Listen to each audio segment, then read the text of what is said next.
بسم الله الرحمن الرحيم. السلام عليكم ورحمة الله وبركاته.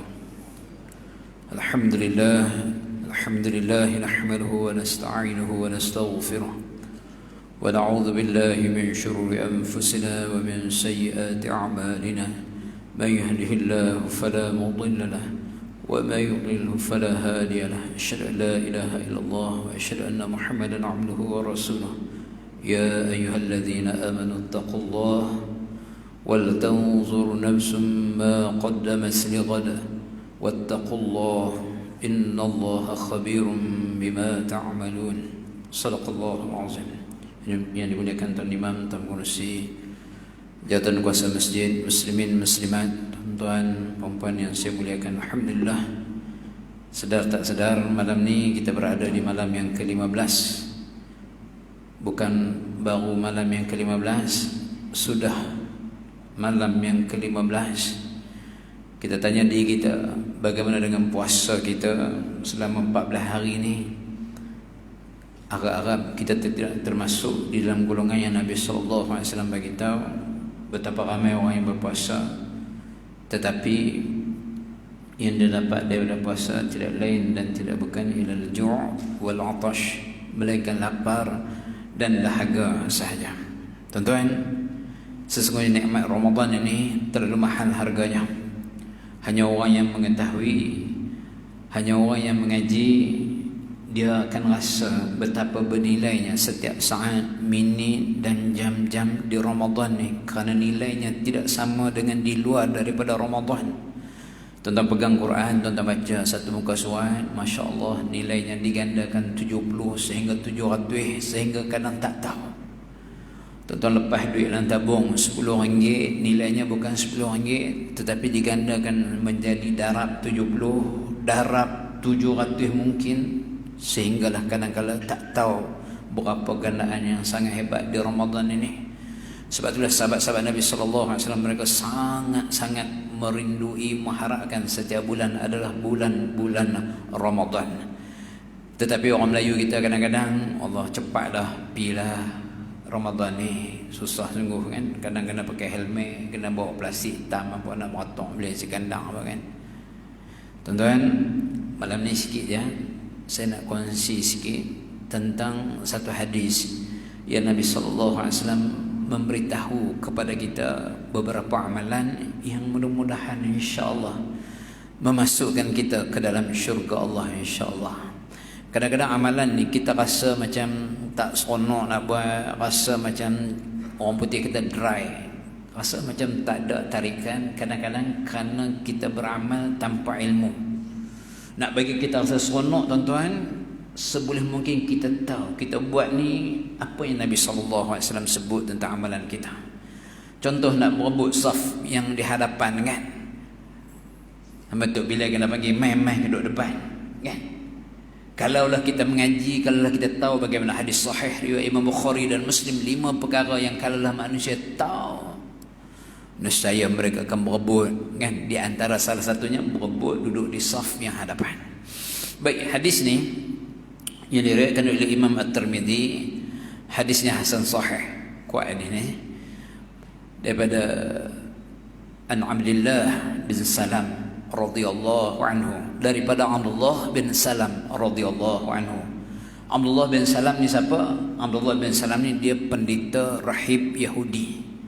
Di antara sebilangan kecil pendeta rahib Yahudi yang masuk Islam. Dia menguasai membaca kitab Taurat, dan mereka rahib pendeta Yahudi kenal, tahu yang dikatakan Nabi penutup ni, Nabi akhir ni, mereka lebih kenal daripada mereka kenal anak-anak mereka sendiri, termasuk Abdullah bin Salam.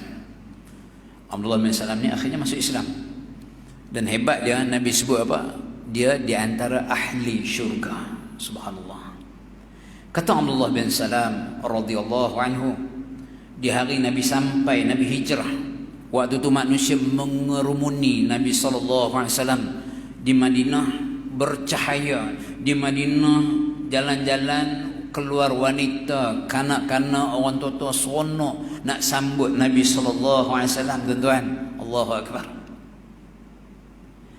Dan Abdullah bin Salam ni dia juga nak tengok yang katanya mengaku sebagai nabi ni bagaimana bentuk rupa dia.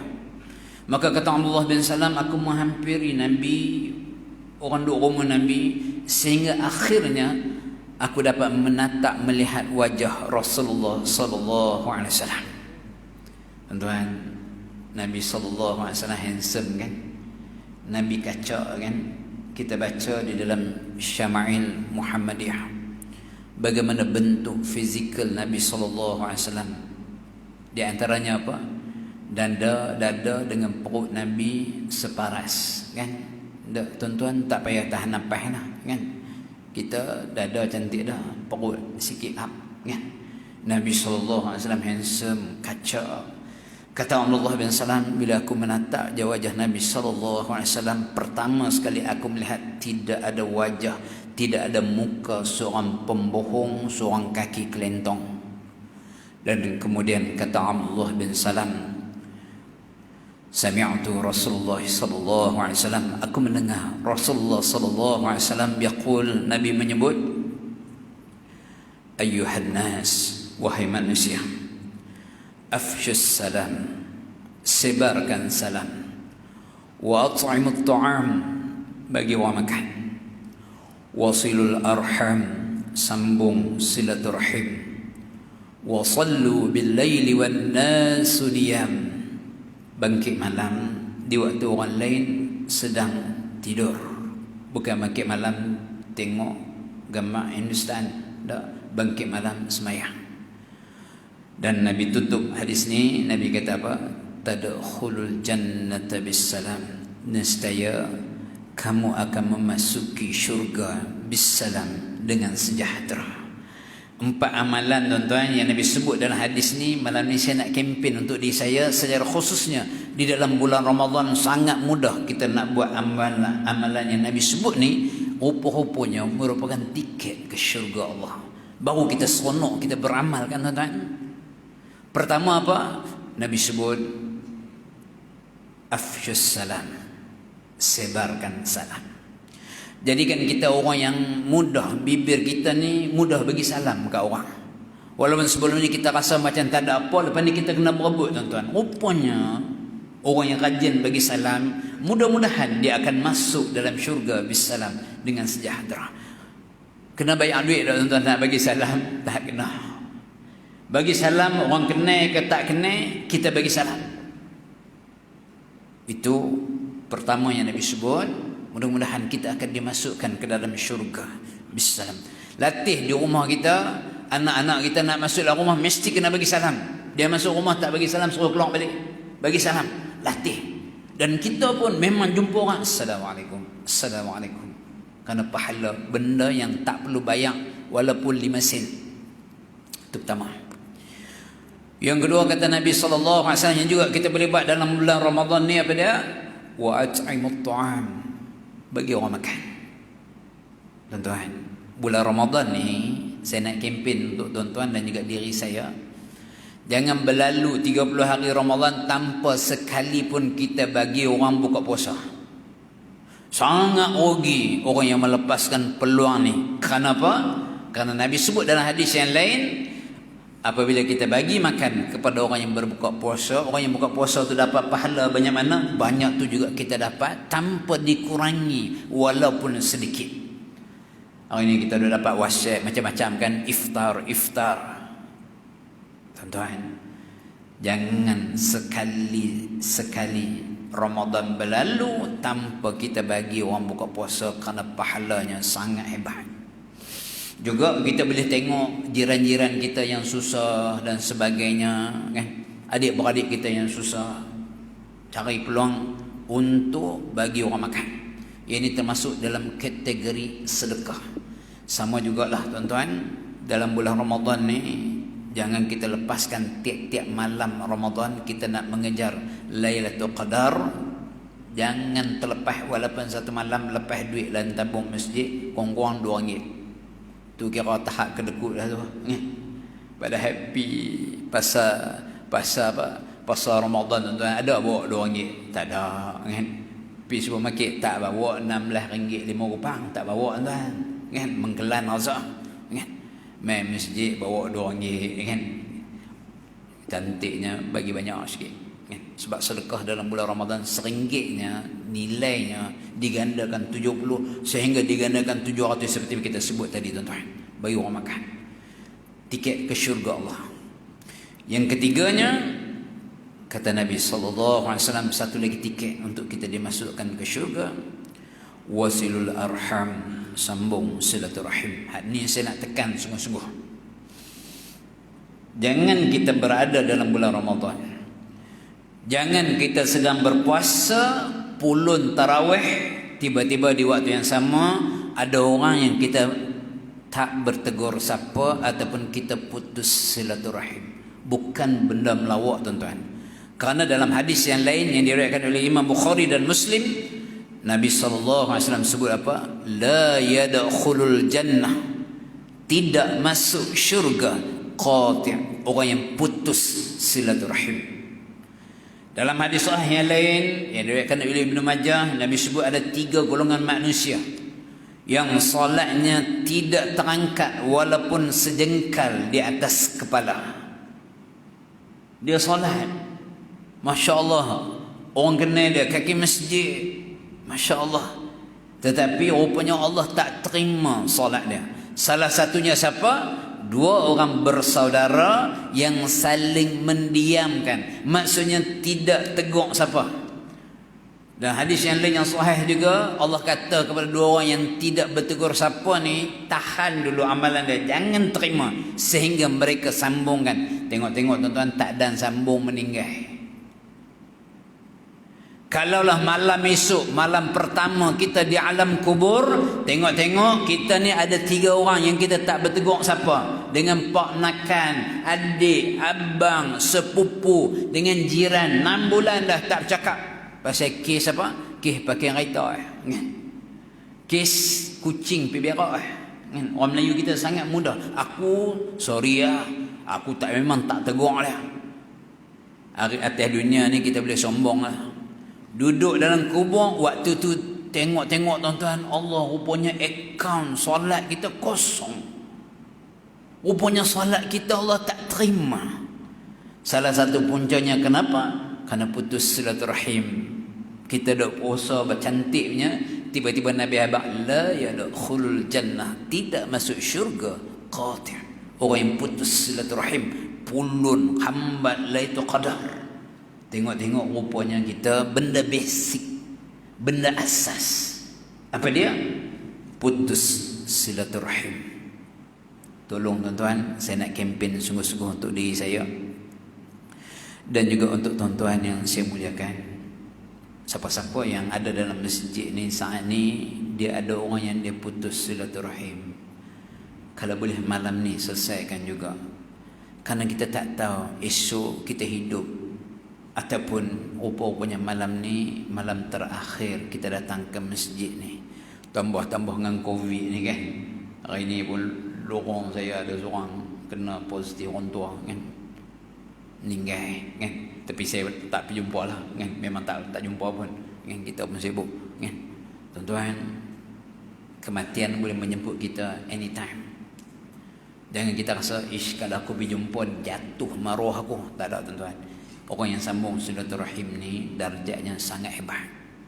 Lepas tu kadang sedihlah masyarakat, dia pulun benda sunat, benda yang utama, benda yang prinsip dia abaikan. Kemudian dia masuk Ramadan, dia mengharap Allah ampun dia. Sangat silap, minta maaf tuan-tuan. Gunalah kesempatan ni, peluang masih ada. Sambung silaturahim. Samalah juga tuan-tuan seperti mana Allah sebut kepada kita dalam surah Al-Baqarah ayat 278. Allah kata apa tuan-tuan? Tadi tu imam pun ada baca, tapi ayat yang lain, tapi berhubung dengan satu benda yang sangat orang Melayu ni setengah-setengahnya orang Islam kita, dia rasa macam tak ada apa-apa. Allah kata apa dalam ayat 278? Ya ayyuhallazina amanu taqullah, wahai orang yang beriman, bertakwalah kepada Allah. Wa dharu ma baqiya minar riba, tinggalkanlah sisa riba. In kuntum mu'minin, jika kamu orang yang beriman. Allah peringat kepada kita, tinggal sakit bagi riba. Tu ayat 278. Ayat 279, ayat inilah yang paling dahsyat sekali, sehingga kata Allahumma salli ala sayyidina Muhammad, Imam Abu Hanifah rahimahullah. Imam Abu Hanifah siapa? Salah seorang daripada 4 mazhab, kan? Yang cukup hebat. Kata Imam Abu Hanifah, ayat yang berikutnya ni merupakan ayat di dalam Al-Quran yang paling menakutkan tentang riba. Ayat yang ke-279 ni Allah kata apa? Fa illam taf'alu, jika hampa ketegah tak mau tinggal juga riba, fa'dhanu biharbim minallahi wa rasulih, sesungguhnya Allah dan Rasul mengisytiharkan perang terhadap kalian. Hui tuan-tuan, bukan benda melawak.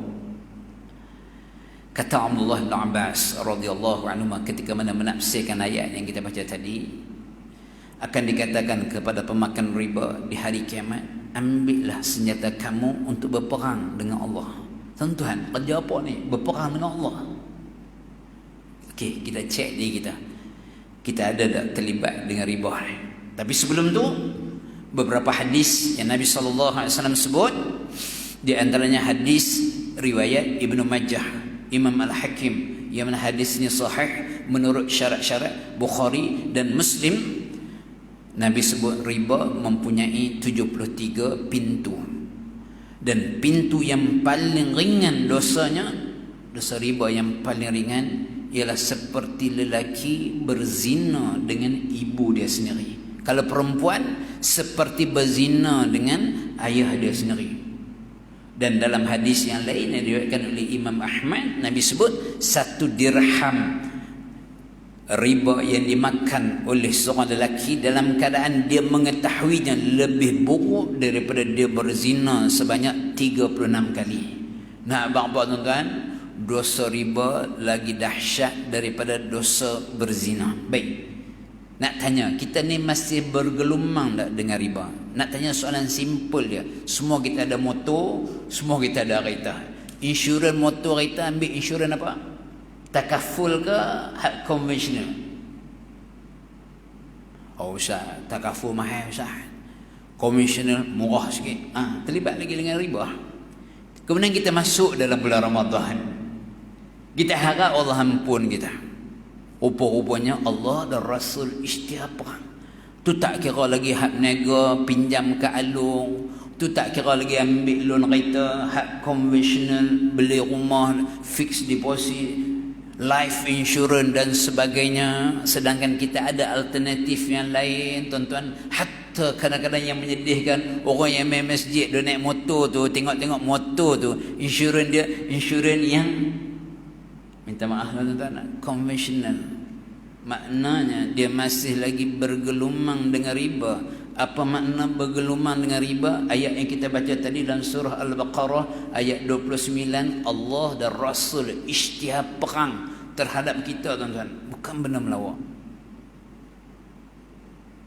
Tuan-tuan, yang terakhir daripada hadis yang kita baca tadi, tuan-tuan, Allahumma salli ala sayyidina Muhammad, tiket untuk kita ke syurga Allah iaitulah wasallu bil laili wan nasu niyam, iaitulah kita bangkit malam di waktu orang lain sedang tidur. Maksudnya bangkit semayang. Satu lagi tiket untuk kita ke syurga Allah, insya-Allah. Benda ni bulan Ramadan sangat mudah kita nak buat, kan? Bulan Ramadan sangat mudah, di mana kita bangkit sahur, kan? Sahur jangan dilepaskan. Itu sunnah. Ia membezakan puasa kita dengan puasa orang Yahudi, orang Nasara. Jangan kita pukul 12 malam pergi makan, pergi beratok nasi kandang mana kat tuan-tuan, balik abang kat bini jah. Abang dah makan sok lah pukul berapa? Pukul 12 tengah malam. Hak tu bukan sahur. Hak tu nama dia mengkedarah, kan? Yang dikatakan sahur ni apa dia? 1/3 lewat malam. Kita bangun, tuan-tuan, sebelum kita makan, Masya Allah, bangun sahur tu bagus sangat. Jangan lupa, jangan hanya bangkit makan, semayang 2 rakaat, semayang tahajud. Kerana memenuhi hadis ni, rupanya tiket ke syurga Allah. Kita main tarawih orang nampak, bukanlah tak boleh, Masya Allah, sangat baik. Tapi di rumah orang tak nampak. Latih ikhlas, ya. Kita bangkit, ambil wudu dalam bilik kita di rumah, Allahu Akbar, seorang-seorang kita sembahyang tahajud 2 rakaat. Kita baca Fatihah dalam keadaan kita faham, kan? Sampai dekat ayat Maliki Yaumiddin, Raja yang berkuasa pada hari pembalasan. Teringat dosa kita banyak, bagi meleleh yang mata.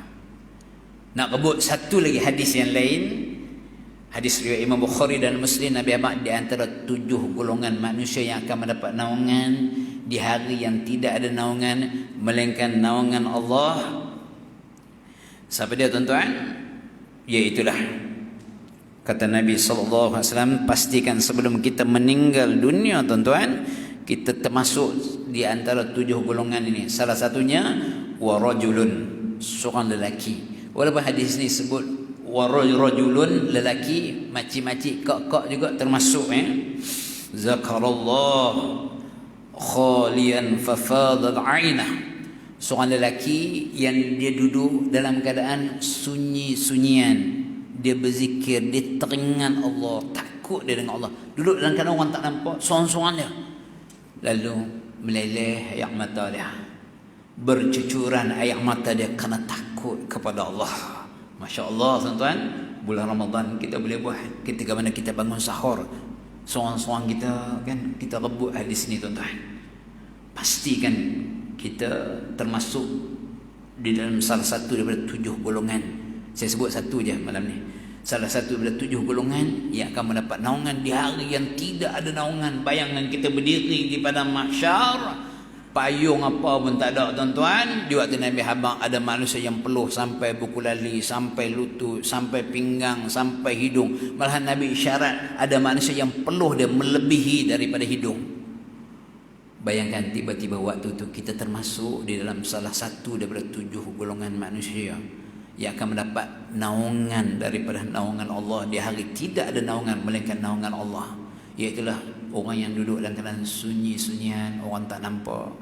Dia berzikir, dia teringat Allah, teringat dosa dia, dulu aku pernah tak solat, kan?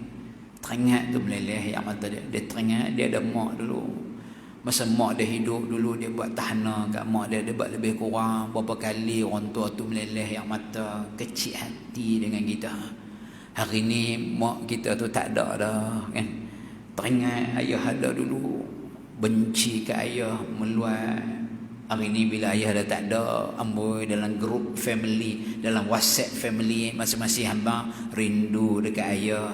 Masa ayah hidup dulu, hamba buat lebih kurang.